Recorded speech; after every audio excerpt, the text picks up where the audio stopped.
Hey guys, Huzz here, bringing you another video, this time playing Evelynn jungle. Now Evelynn has seen a bit of a change in the recent weeks or so. At the start of Season 4, everybody thought that she was the most broken champion with the vision, everything. Then she kind of fell off due to a couple changes, her E going to AD. But now people are kind of realizing, hang on, Evelynn is actually still quite strong, just built in a different way. So right now, the current meta with Evelynn is actually going AD, predominantly Evelynn. With rushing an Elder Lizard, then getting a Blade of the Ruin King, and then going pure tank. It's really, really annoying late game, and it works quite well. So anyway, we're going for a late, we call this the Veil Invade. It's good to have nicknames for different things as like a code, because if you shout, right, we're doing a Veil Invade, everybody on our team knows what we're going to do.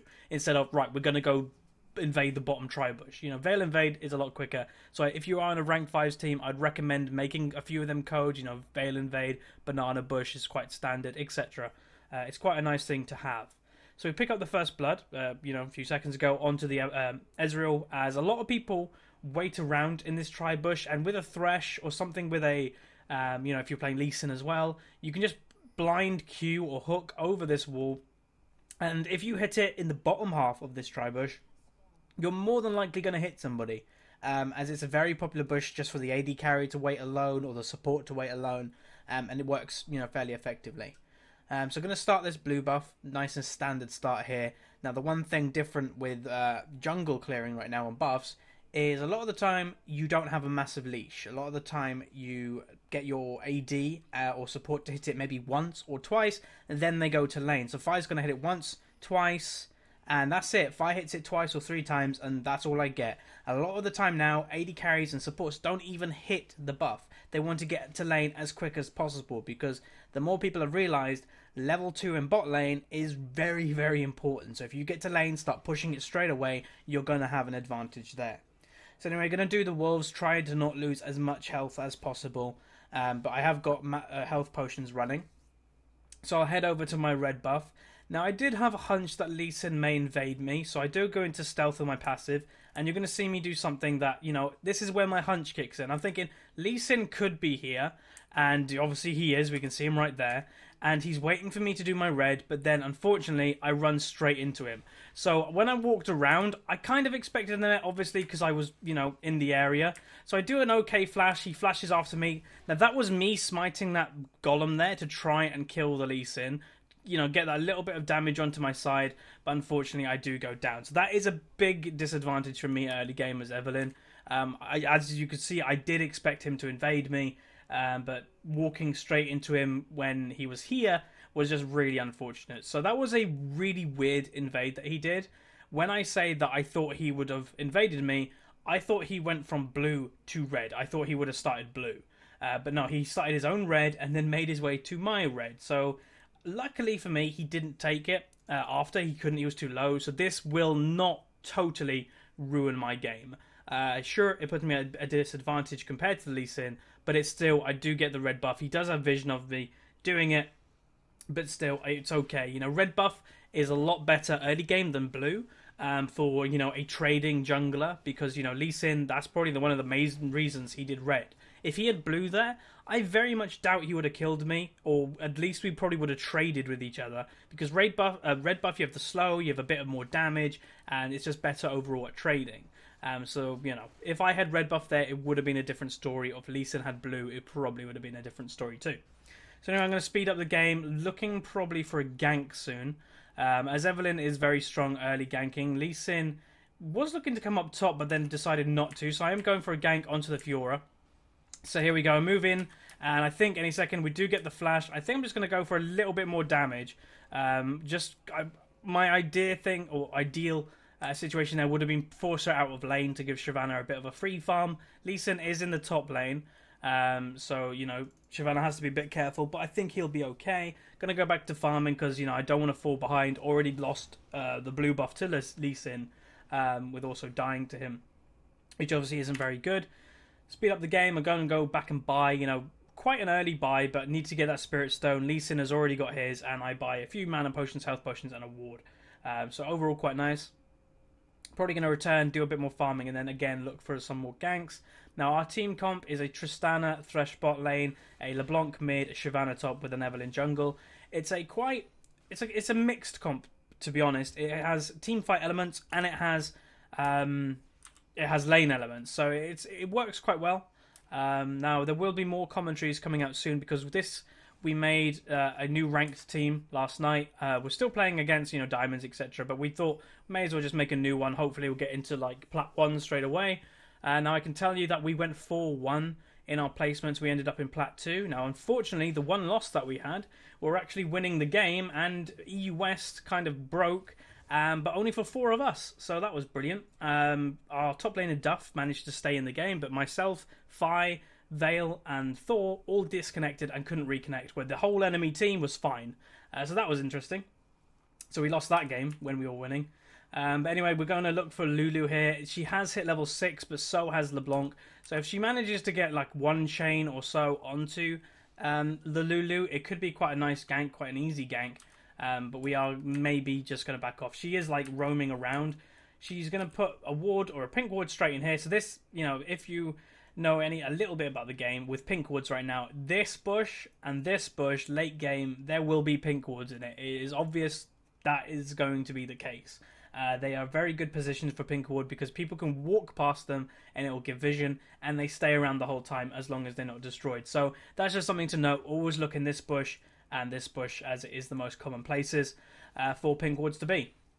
So anyway, pick up the blue buff for LeBlanc does go down.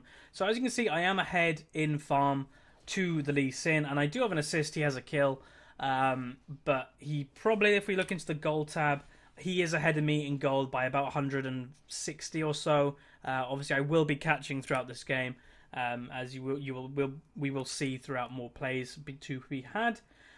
Now, again, I'm wanting to try and just do damage control here.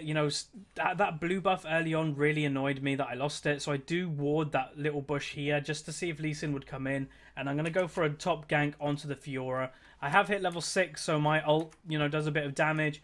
Not as much as an AP, but it still does a lot of damage. So unfortunately, Fiora goes into ultimate, but we do manage to pick her up. So I think I missed my ult because of that Fiora ult.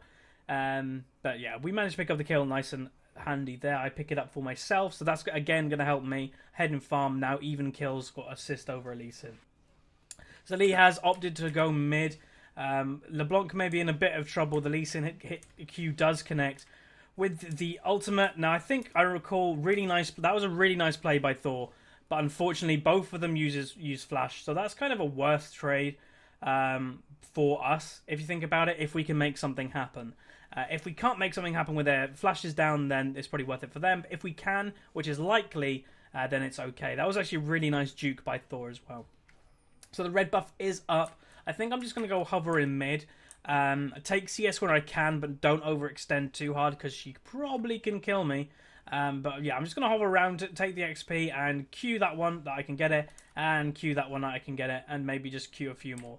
Lulu is looking to go a bit aggressive on me. You can see her damage just chunked me a little bit there. Now, Lulu right now is very, very strong, and a lot of, I know, support mains are a bit annoyed that she's now a mid laner, because Lulu is going to get nerfed. It's pretty evident that it's going to get nerfed because of the damage ratios, etc. Riot are known for not wanting supports to go mid. So her damage ratios, I believe, are going to get nerfed while Thor picks up the Lulu really nice. So that is where it happens that the flash that they flashed for her was worth it because she just came back into lane and killed her anyway. But as I was saying, Lulu is going to get nerfed. Many support mains are a bit meh that my support is going to have a damage nerf because people have decided to pick her up mid, which is a bit annoying. Anyway, I'm going to go over to red buff, but there's a more interesting thing happening around the dragon. My team is actually going to do dragon without me, and this pink ward just spotted, obviously, Thor moving over to it. So this is a fairly risky play, but it's a sneaky dragon.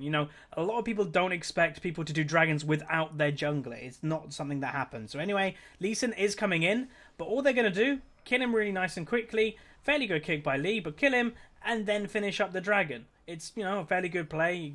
They pick up the dragon basically for free and a kill, but unfortunately, bam, Ezolt comes in, picks up Vale, which was, a hard... It would have been a hard Ezreal ult to miss. So anyway, Lulu is looking aggressive on me. Her damage is quite high, but them 2 spells is her damage. So I've just went, hang on, her damage has gone. Let me kill you.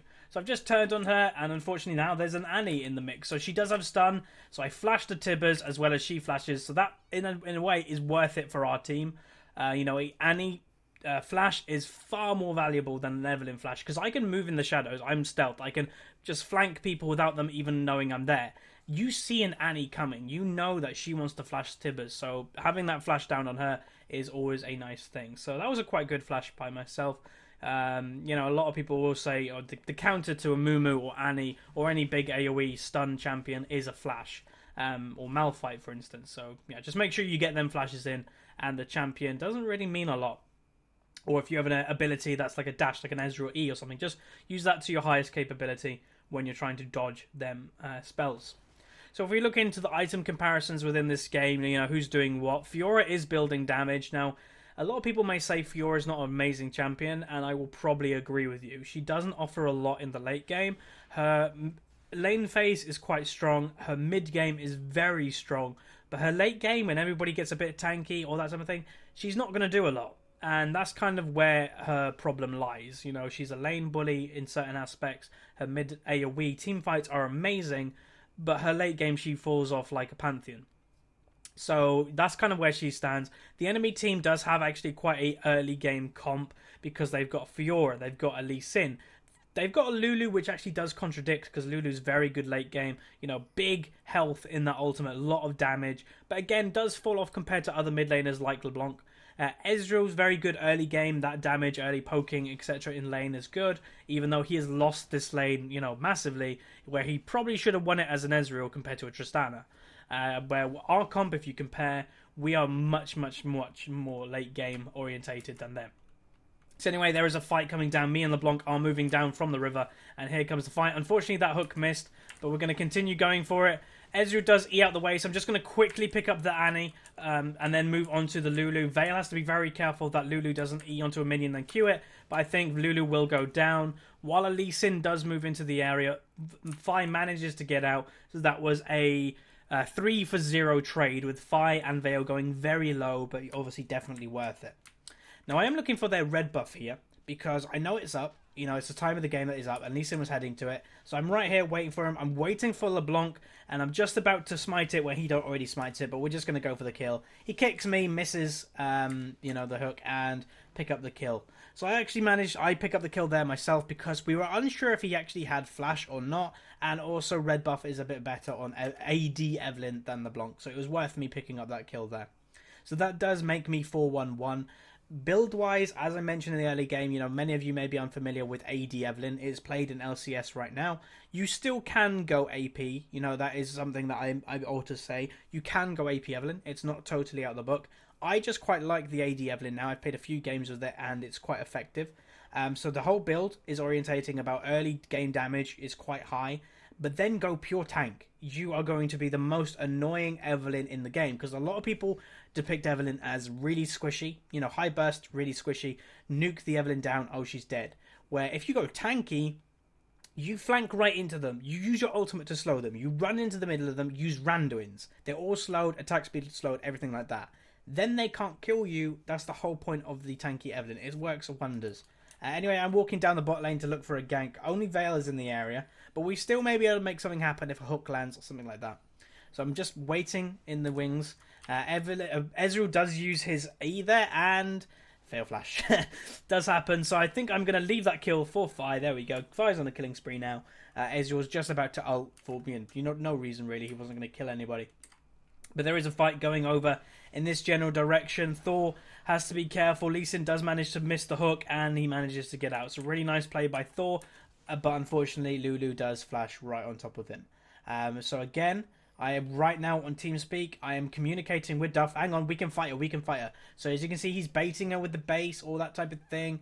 He's just waiting in the wings. Bam, we tell her to fight. She still has ultimate, but I am still here. So we're going to look for the kill. Using my ultimate just to slow her so I can try and catch up. Duff has to be careful, but I think he's okay. Duff's going to now escape as well as he can. Bam, I'm unstoppable. But now there is an angry Fiora. So right now in this stage, I don't have any armor, so she is absolutely going to obliterate me. And there's the ultimate, and that's a dead Evelynn. So as you can see, her early mid-game damage, we were only 15 minutes in this game, so this is mid-game, is very high. She already has a Hydra, which again, helps with the ult damage, etc. So that was a lot, and I was unable to survive it. Bot lane is having a little bit of a fight. 2v3, 5 pickups up with the kill, and I think he will manage to get out. So, kind of, if you think about it, that is an evenish trade. A kill on our AD carry is always nice. Now, Thor actually does go up to the top lane and kills the Fiora, so them double buffs she got from me, now Thor has, so that is well worth it. LeBlanc with double buffs should be able to bully a Lulu quite well, and again, that's just making him a bit more strong. CS-wise in this game, if we look into that a little bit more detail, top lane, Fiora versus Shyvana. Shyvana's actually been helping the team somewhat every now and then, so her being, 17 CS down is okay. I'm just going to hover over myself here. Jungle, I'm 20 in the lead of Lee Sin, as well as being involved in more kills. So quite a bad situation by Lee. Even though he got that kill at my my red buff, I've still managed to come into this game strong. As said, because he didn't take the red buff away, I've come into this game, well. If he took the red buff, I may have been a bit more screwed, but, having it was always nice. So anyway, Lee Sin is obviously going to look for a steal here. Ezreal and that. So I actually get it with the smite, and we're just going to kill him off and then probably look for a further engage. Unfortunately, the chain does miss. Now, I am quite low health, so I think we just decide to back off. That is one of our weaknesses, I think, as a team that we have got a lot better at. And a lot of low yellow teams do that as well. A lot of teams do it. Is that you take Dragon and then you're like, right, we're going to get more. We're going to go for kills. We're going to do this. And then you're right, oh wait, I'm too low health. Probably not the best idea.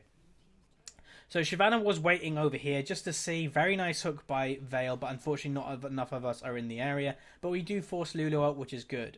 So I do go back and I pick up 2 daggers. Now you can see my build is starting to lean maybe towards a little bit of tankiness after my Blade of the Ruined King is complete. I have already picked up the Ninja Tabby. Now a lot of people will go, why Ninja Tabby? Why not Sorcerer Boots? As mentioned, this build is not... this is not a AP build at all. It is an AD damage build that you'll be doing sustained damage with auto attacks. Your Q, your E is now AD, and then you're basically just using your ultimate for the slow and the shield. The shield won't be massive because you're not doing AP damage, but nonetheless, you still have a little bit of a shield. But you can see this red buff will go down fairly quickly. Because of my AD damage, and when Blade is in the area, again, you've got a further slow. So this build is always about trying to keep people on your tail, slow them with Blade, slow them with your ultimate, etc. And it's fairly effective, and then when you go tanky, you won't even die, so yeah. Or it'll be very hard to die anyway. So right now I'm 622, with obviously more CS than Lee Sin. Mid lane, as I was continuing the story of the CS, while they are looking for me in the jungle, LeBlanc is nearly even with Lulu, which shouldn't really happen. Anyway, I'm going to engage on the Lee Sin, and I can easily trade with this person right now. He's not very strong compared to me, so I do actually flash. Now, he actually lives, which is really unfortunate. Lulu, I think she may have flash ulted, or maybe she just ulted, not really sure. Now, hopefully I can get away, but I don't think I can. Now, Lee Sin does go on me, and again, look at his health, so low, and he actually does level up from that, so that was unfortunate to me. Not picking him up twice was a bit of a bummer. Now, LeBlanc is looking for the Lee Sin, but she has to be careful, and as you can see, mid-game, Fiora damage is a lot. So she actually just basically 100 to zeros a LeBlanc, but while this is all happening, we're getting their base turret, or we're getting it very low, and so their base turret is now on 400 health. Obviously, these do regen, inhib ones do regen. Fi is probably dead here, unfortunately. He underestimated a little bit of their damage, so yeah, he does go down. So we actually did give up quite a lot of gold there for the not very good situations at all. Duff does manage also to escape. Their blue buff is up, which I think we have vision of by this ward. Can't be sure though. But yeah, we gave up too much there when we didn't really need to. But now I actually have completed my Blade of the Ruined King. So that little trade that I just had on Lee Sin, if I had my Blade there, he was obviously dead. But it was a real shame that 2 times then he didn't die. That's just unfortunate for me, just not doing enough damage when needed. Now a lot of people, if you are a very confident Evelynn and you go Ignite as your second summoner spell, you know, you'd probably pick up a lot more kills in that aspect. But like earlier on, when I flashed the Tibbers, you wouldn't be able to do that. So I take the Flash for engage reasons, for escape reasons. I just think Flash is one of the best summoner spells in the game, if not the best. So I generally take it on most champions I play, apart from, you know, Hecarim. Let's just say he has a he scales up from movement speed, so Ghost is just superior and stuff like that. So we know they now have a pink ward in here, so we probably want to end up clearing this soon. Now I don't want to really walk past it because I know they'll have vision. So we're just going to use a very obvious tactic of the lantern. Nothing to see here. Nothing was lanterned. That does actually unstealth me, but you know, it was quite funny. You know, thinking about that. So Vale is actually clearing the pink, but they were baiting it. We knew they were baiting it, but we didn't actually expect them to come, you know, straight in. So I'm going straight onto the Fiora. Now, one thing I did wrong this fight, I didn't run to Vale. If I ran to Vale, I would have been in a far better position because he had Mikhail's. I would have survived that damage. So it's an even... Oh, we're actually losing the trade right now. Now we're even in the trade. And we're probably now going to go on to win it. So yeah, we're winning the trade now. Fiora did come back in, but she will go down any second. And now there is a little skirmish going on. You know, play Pokemon music in your head. But I think Ezreal will manage to get out, as he does have a blue buff and a red buff now. So you can kite Shyvana around for days. Unfortunate for us. So that was an even trade. That was 4 for 4. With a couple of mistakes on our part. No, one of the biggest mistakes was I didn't run to Vale when I had Fiora on me. If I did, I would have survived and I would have probably picked off the Fiora when she came out of her ultimate, but she killed me while she was in it. So that, yeah, was a mistake by me. He could have Mikhail's me, and Mikhail's is a 200 heal, or is it 200? It is 150 plus 10% maximum health, so it would be around 200 or so. So that would have helped a lot.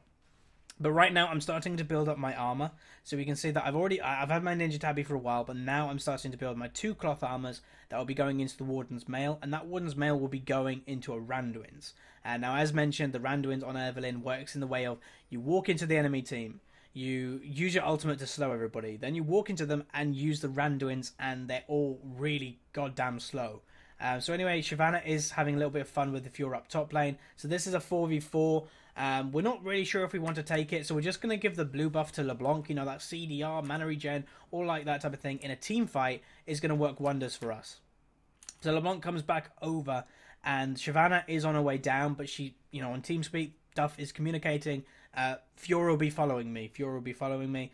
So she is on her way as well. So the dragon gets pulled by the enemy team, but I think it's here that we actually decide, well, just do it. I'm Blade of the Ruin King Evelynn. We will be chunking this, and there we go. Pick up the dragon for free. Use my Blade of the Ruin King to just stop the Lee Sin in his tracks, and we pick up the Lee Sin. We get the Tibbers, and we manage to get the, you know, everything that we wanted in that exchange, really, which is quite nice. So now we can probably push mid. We still have to be careful because, you know, Fiora can do a lot of damage, but they don't have the Annie stun with Tibbers, so it's not bad for us. Now, they are looking for maybe a team fight. Very nice play. Here we go. There is a split team fight going on. Fiora, again, is looking just for me, so she used her ult now 2 times in a row just on me. So we're going to see how this pans out. We are looking for the kill on Fiora. Bam, we get it. Now we get the Annie. And there we go. That's the team fight for us. We won that team fight fairly easily. If you count the Lee Sin earlier, a 4-for-1 exchange. So yeah, if Fiora continues to use ultimate on me, we win this game easily. You know, it's annoying to die, yeah, sure, but it's well worth Fiora ulting me instead of, you know, Tristana. Tristana is 10-9 and hasn't been touched by any of their damage this game, or very little of it anyway. So Lee Sin may be looking for Vale. I doubt he will, though. But yeah, this game's going fairly well for us, and now I'm just going to get even more tanky. So again, if Fiora continues to go for me, she kind of ignores what items I have, I'm probably right now not going to die to her ultimate. I now have my Warden's Mail, and now I have my Giant Spell. So we do have vision of Lee Sin somewhere walking into the jungle. I remember knowing that he was coming. I think it was this ward. So he is probably looking for this red buff. So I think I will just pull it and then pull it around. So then he'll miss the Q. Yeah, he misses the Q, so he doesn't think it's that. Well, I'm doing it over to the side. Now, in a way, I could have let him hit it because I knew he was probably going to try and do it. And if he hit it, goes for it, we would have killed him very easily. But yeah, I just take it anyway. Better to be safe than sorry. So they do have vision of me right now. They had vision of me just before I went into stealth of this ward here. So the stages of the game now is probably again, right, team fight again. Fiora's going to continue to, focus on Evelynn. Fair enough. That leaves Fi, that leaves LeBlanc, that leaves Shyvana to do whatever they want. They'll just CC as much as he can. So yeah, this game's looking good for us. Now the build on the Ezreal, I find it a bit weird, to be honest. Now I know Blade the Ruined King can be a very good item on Ezreal. I've seen it work wonders, but not as first item. So I don't think, I could be wrong, but I don't think an LCS player on Ezreal has ever built Blade of the Ruined King first. So yeah, Fi just kills him straight away in a 1v1 duel, even though he's got Blade of the Ruined King. It just, I don't know, Ezreal doesn't have enough auto attack damage to warrant it as his first item. Yeah, it's good late game, it helps his kiting, it's very good in that aspect, but it doesn't warrant first item. Bloodthirster, Triforce, then Blade of the Ruined King, that's a good build, because you get the auto attack damage with Bloodthirster, you get the damage with Triforce, and then you get the Blade of the Ruined King for the extra, to top it off. Not first item. You won't do enough damage, and that's probably why Ezreal is 274. So we're looking to do Baron, and I think we'll just start it. We are maybe baiting in this bush, but I don't think they're going to fall for it. Lee Sin is over top. They are in the mid lane, but we're like, okay, they're just going to run away all the time. Let's just do Baron. So I think we just decide to go for it, or we're just going to defend mid. Not really sure what we're doing right now. Lee Sin is maybe hovering around it. He's just checking that we're not doing it. But he is now in the Baron pit, and we know he's in the Baron pit because he's clearing the pink ward. So I think this is the stage of the game that we're soon going to go, well, we can either just fight them, or we can force something. Baron is the obvious choice for forcing. And now here's the funny thing. Right, I have vision of Lee Sin. Ready? Vision of him, not doing anything, no need to do anything. As soon as he bases, Baron, Baron, Baron, Baron. Go, go, go, do it, do it, do it. So they know we're doing it, but we know Lee Sin has based. So this is quite funny, it's quite amusing. I don't know why he would have based at that time. And bam. Free Baron for us. Had a little bit of vision on Lee Sin, and he goes back. So that was quite a good play. All of our team responded in the right way. And hey presto, a Baron is now, on its hips all around all of our champions. So now with this Baron buff, we can push down the mid lane, look for even more objectives, kills, etc. This is probably the next one that we want, is the middle turret. Unfortunately, Vale does miss the hook onto the Ezreal, but it's kind of to be expected. Bot lane does go down. Shyvana is splitting up top. And now this is the stage of the game. Once you have a Tristana. Now Tristana, for those who are unaware, has the highest range of all AD carries in the late stages of the game. Her passive, her range scales up with level. And when you get to late game, she has the highest range. So she is very good at sieging, even better than Caitlyn, a lot of people will say, if you do manage to get her strong into the late game. And obviously Fi being at 11-2-9 is very, very strong right now with, one of the highest CSs in the game. I think he's third. So yeah, it will be very good for us to siege. But we've also got a very strong Shyvana. We've also got a very strong LeBlanc and Evelynn. Like, most of our teammates are strong. So if we push the bot lane into their base to here, we're going to force people here. If Shyvana pushes stuff to here, it will force people here. If Evelynn pushes stuff to here, it will force people there. They won't have enough to cope with it. And I think that's what we do up for. I'm going to speed up the game a little bit just so we can kind of get into that position. We're kind of faffing around right now, buying items just before the storm is just about to ensue. But you can see the enemy on the minimap are clumped up in the mid lane. They think that's the lane that we're going to go down the most because, it generally is. Dragon has just spawned, so I'm just going to quickly take this. I do it very quickly anyway. And now we're going to pick it up. It's very nice and free. And I think is now the point, while I clear the pink ward, is now we're going to go for our strategy. So, Shyvana is in the top lane against an Ezreal. Their AD carry, one of their best wave clear is up top lane, while we're bot lane. So you can see the enemy is starting to move around. Now Lee Sin is going to walk into my sights. He has got Banshees. Pop the Banshees, now go for the damage. Nice hook, and I'm just going to do a Q over the wall. So I didn't even know you could Q over the wall, but apparently you can. And now Lee Sin is, I think, half health if that shield finally goes away. Okay, a bit over half health. But right now their AD carry isn't here. So if they engage on us, that's completely fine. We just can't get any Tibbers. We can't get Fiora ulted. We're just going to be a bit careful of that. And if they miss the Tibbers, then we're completely fine. So Fi's doing a bit of pushing. Really nice use of that shield there just to completely mitigate all that damage. Now here's to the point where we say, right, you guys stay here. Shyvana's top, I'm going mid. So you can see the wave is actually starting to build in mid lane. So I'm just going to completely counter it, push it here. So someone will have to deal with that. So this is obviously a split push strategy. It's a combined split push. It's not like one of your teammates is like to their tier 2 and you guys are like over here. We're all going for the same thing. We're all targeting their base. So it's a, you know, it's a combined strategy that it's very hard to deal with if you're the enemy. Like, they're going to try and engage like they just did on the bot lane, but then now they have nothing to engage with. I think they would have burst. We burnt our talisman. Lulu was looking for me here, but I don't think that's a trade that she really would have wanted. I will kill that Lulu. Like, I will kill most of their teammates right now in a 1v1. Maybe Fiora will be difficult, but I think I may be able to manage it. Now, again, doing that shield strategy, they are looking for an engage, but now they know I'm in the area. I pop my W to reveal myself, just to go, right, you're going to go on us, go ahead. So they are still looking. I'm going to just take the lantern and move over back with my team, stay as a clump. Now, they've popped the talisman themselves. Lee Sin tried to flash. Now, again, I'm going on the Fiora alone. They're using most of their damage on me. Use my Randuins in the middle of them. Again, I go down, but that's fine. We get a jungle for a jungle. Our AD carry is still up. Fire is going to completely wreck things. Continue going for the fight. And hey presto, there we go. So that is 3 team fights now that Fiora has focused me. Meanwhile, top, Duff has actually killed the Ezreal one-on-one. Well played to Duff. And is now moving into their base. So the split push strategy works. You just annoy them enough to engage on you. And again, Fiora focuses me, which is a good situation for us. And that leads us to the victory. So anyway, this was Evelynn Jungle. The tanky AD damage version of the Evelynn. And yeah, more commentaries to come soon. So if you like this, please throw a like on it. If you haven't subscribed, please do. And I'll see you guys next time.